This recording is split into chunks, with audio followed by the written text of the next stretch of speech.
Hello, Lois Threlkeld, ladiesofjusticeleague.com.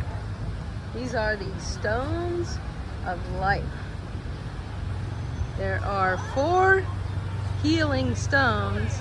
One of them was lost, so we have 3 here. And this is a legend. And in 1997, they were raised onto this stone platform, and people give tribute to the 4 healers. These are ancient stones. They're part of the spiritual history of Waikiki and native Hawaiian people. They remind us of the need to preserve and honor Hawaii's unique heritage for generations to come.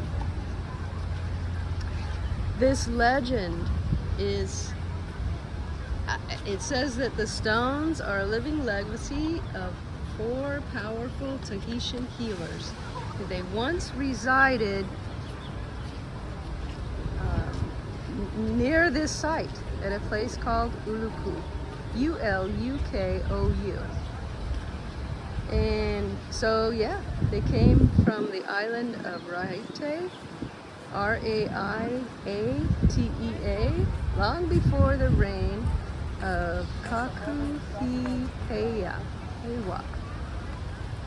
the Oahu chief during the 1500s. These are the stones. They pay tribute for Hawaiian healers. Talk to you soon. Lois Threlkeld, ladiesofjusticeleague.com. Coming to you. Mahalo.